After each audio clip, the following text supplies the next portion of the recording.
नमस्कार, स्वागत है आपका प्रदेश के नंबर 1 और सबसे भरोसेमंद news channel India news Haryana में। मैं हूं आपके साथ पराग गुप्ता।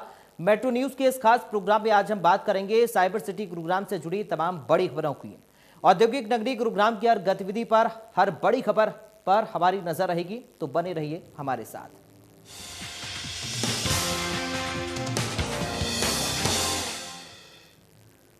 किसान आंदोलन को लेकर देश भर में सियासी माहौल गर्म है। इस बीच हरियाणा बीजेपी ने किसानों को समझाने के लिए रणनीति बनानी शुरू कर दी है। पिछले दिनों दिल्ली में हुई बीजेपी के राष्ट्रीय पदाधिकारियों की बैठक के बाद अब हरियाणा बीजेपी नेता दिल्ली में बने प्लान के हिसाब से आगे की रणनीति पर काम करने में जुटे हैं।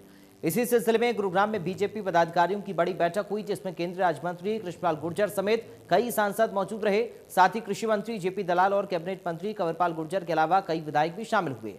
बैठक में बीजेपी के कई जिलाध्यक्षों के अलावा बड़े नेताओं को भी बुलाया गया था। बैठक में प्रदेश की मौजूदा राजनीतिक हालातों के साथ संगठन के मुद्दे पर चर्चा की गई।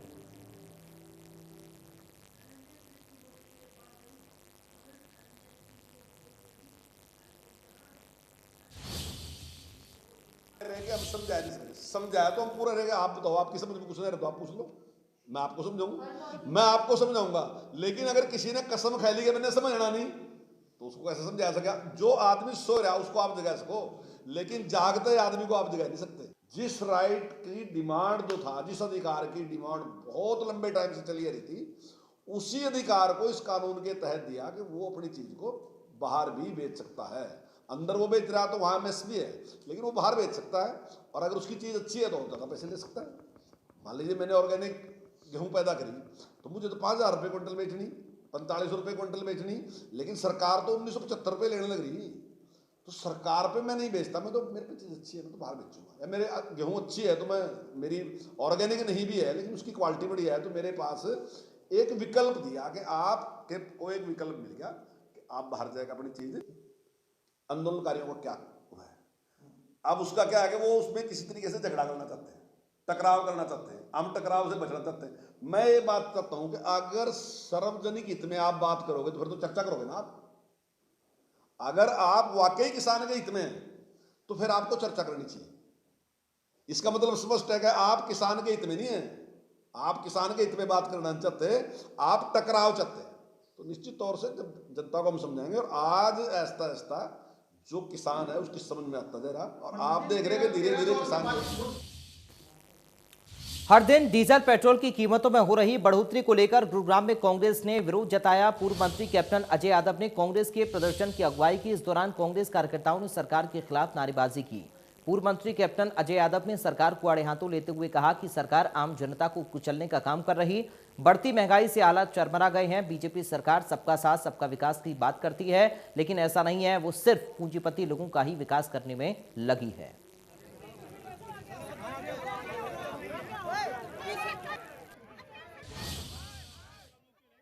हमारा केवल एक ही बात कहना है कि ये जो तीनों काले कानून हैं, जब किसान इसको नहीं चाहते हैं तो सरकार इसको रिपील करे। इसके बनने से जो राहुल जी का नारा है, हम दो हमारे दो, उनको फायदा होगा। और जो इन्होंने पूंजी निवेश को 49% से बढ़ाकर 74% कर दिया है, उससे क्या होगा? निजीकरण होगा। निजीकरण में तमाम हमारे रेलवेज, हमारी जो LIC हैं, BSNL हैं, सब बिक रहे हैं। तो हमारा ये कहना है कि सरकार को किसानों की बात माननी चाहिए, हठधर्मी ना करें।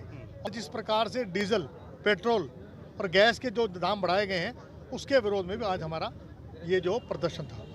जिस तरीके से 90 देखो, ये सरकार की बेवकूफ़ी है। आपने कहावत सुनी होगी, प्याज भी खाएंगे और जूते भी खाएंगे। ये मानेंगे भी, झुकेंगे भी, और समय आने पर जो है इनको झुकना पड़ेगा, क्योंकि जो सबसे बड़ी ताकत है जनता, जनता के सामने इनको आज ही तो कल झुकना पड़ेगा। उधर सोना की सब्जी मंडी के आड़ती जबरन किसानों से 2% की जगह 10% की फीस वसूल रहे हैं। इसको लेकर अब किसान लामबंद होने शुरू हो गए हैं। किसानों ने सीएम विंडो उपभोक्ता संरक्षण मंत्रालय में शिकायत भी दर्ज कराई है। तो वहीं किसानों ने मार्केट कमेटी के अधिकारियों पर भी गंभीर आरोप लगाए हैं। किसानों का आरोप है, थोक सब्जी विक्रेता अपने फार्म की लेटर पैड और बिल बुक का प्रयोग करने के बजाय साधारण पर्ची पर सब्जी की खरीद दिखाकर सरकार की निगाहों में धूल झोंक रहे हैं। आरोप है कि अगर कोई पक्का बिल मांगता है तो उसके साथ अभद्र व्यवहार किया जाता है। दुकानदारों ने बताया कि लेबर पल्लेदारी के नाम पर उनसे 5 से 10 रुपए ज्यादा वसूले जाते हैं और ये खेल काफी समय से चल रहा है। कमेटी अधिकारियों के समस्या के अवगत होने के बाद भी आज तक इन पर कोई कार्रवाई नहीं की गई है।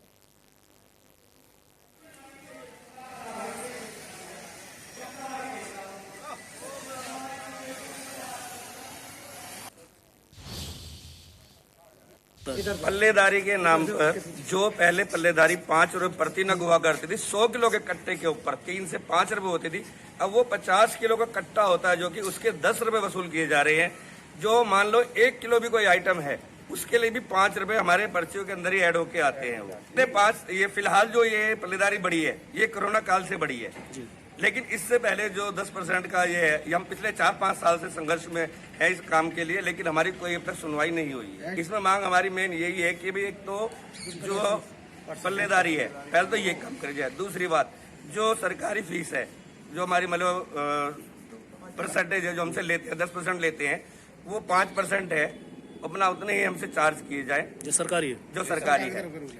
आड़ती लोग इनसे 10% चार्ज करते हैं, जबकि सरकार की तरफ से 5% है। 5 साल से ये लोग संबंधित अधिकारियों को दरखास्त पे दरखास्त दे रहे हैं। इवन यहाँ पर एसडीएम साहिबा बैठती हैं, उनको भी इन्होंने रिमाइंडर दिया है, उनसे भी रिक्वेस्ट की है, लेकिन 5 साल में इनकी कोई सुनवाई नहीं हो रही। ये गांव के नंबरदार के नाते मेरे पास आए थे। 10 तारीख को मैंने रिक्वेस्ट भेजी थी कि भाई आड़ती लोग इनको, किसानों को और साथ में ये रिटेलर हैं, इनको तंग कर रहे हैं।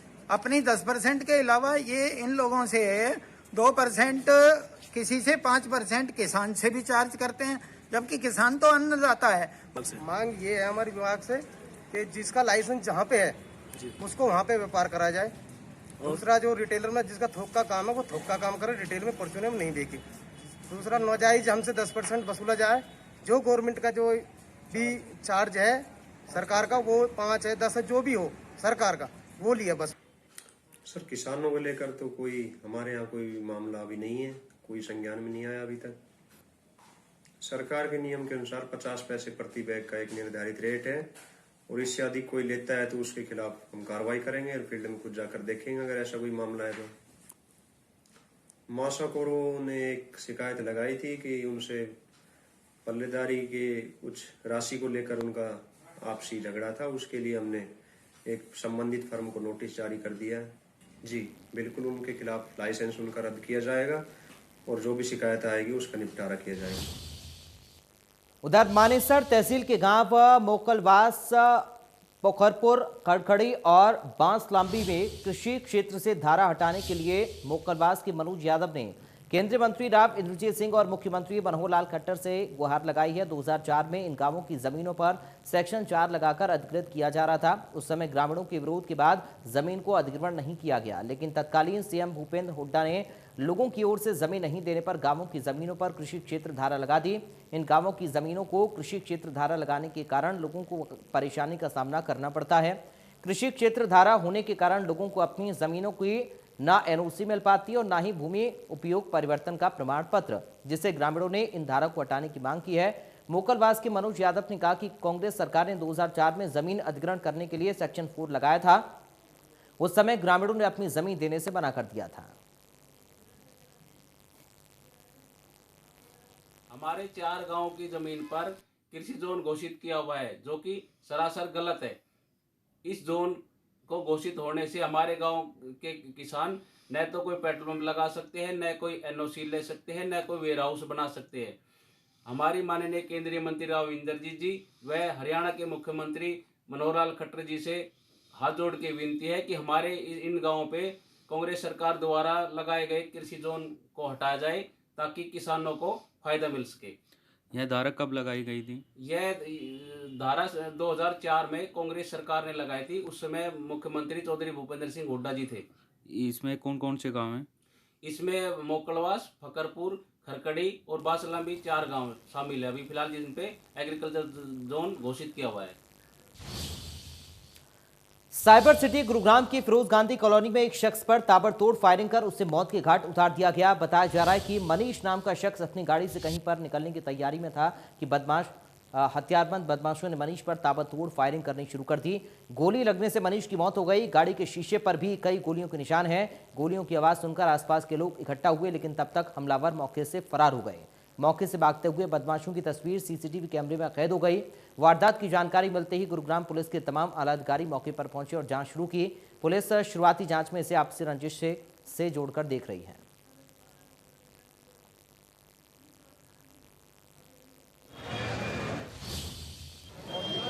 देखिए, अभी हमें ये जानकारी मिली कि यहाँ फायरिंग हुई है और जो डिजीज़ है उसको हॉस्पिटल लेके गई है और इसके मुकदमा दर्ज करने के लिए हमने कह दिया है थाने के अंदर और जो भी फर्दर इन्वेस्टिगेशन होगी विल आइडेंटिफाई। कहाँ की घटना है सर ये और कितने बजे की वारदात है? ये यहाँ की फिरोज गांधी कॉलोनी है, न्यू कॉलोनी पुलिस स्टेशन हमारा पड़ता है, उसके अंदर आता है और अभी आधे घंटे पहले की घटना। कितनी गोलियाँ मारी गई हैं सर? वो भी इन्वेस्टिगेशन का पार्ट। कौन है मृतक, कहाँ का रहने वाला है सर? अभी तक जितना बताया गया है कि बसई गांव से इसका ताल्लुक बताया जा रहा है। नाम क्या है सर? वो भी इन्वेस्टिगेशन का पार्ट है। सीन ऑफ क्राइम टीम आई हुई है तो बाद में। गुरुग्राम में अतुल कटारिया चौक पर फ्लाईओवर के निर्माण के चलते लोगों को बड़ी परेशानी का सामना करना पड़ रहा है। निर्माण कार्य से वहां गुजरने वाले लोगों को हादसे का डर सताता है और गुरुग्राम के सेक्टर 14 के पास अतुल कटारिया चौक पर फ्लाईओवर का काम चल रहा है। जाम की समस्या से निजात दिलाने के लिए फ्लाईओवर बनाया जा रहा है, लेकिन फिलहाल ये फ्लाईओवर ही जाम की समस्या बना हुआ है। यहां से गुजरने वाले लोगों को समस्याओं से दो चार होना पड़ता है। निर्माण कार्य में जुटे कर्मचारी और इंजीनियर की माने तो उनकी तरफ से सुरक्षा और सुविधा के तमाम इंतजाम किए गए हैं, लेकिन इसके बावजूद भी आए दिन यहां लोग दुर्घटना का शिकार हो जाते हैं। एक तरफ जो निर्माण कार्य चल रहा है तो दूसरी तरफ बड़े बड़े गड्ढे होने के कारण लोगों को परेशानी हो रही है। यहाँ के कारोबारियों की माने तो उनका काम तो चौपट हुआ ही है, साथ ही साथ इस तरह के मामलों की संख्या भी ज्यादा बढ़ गई है।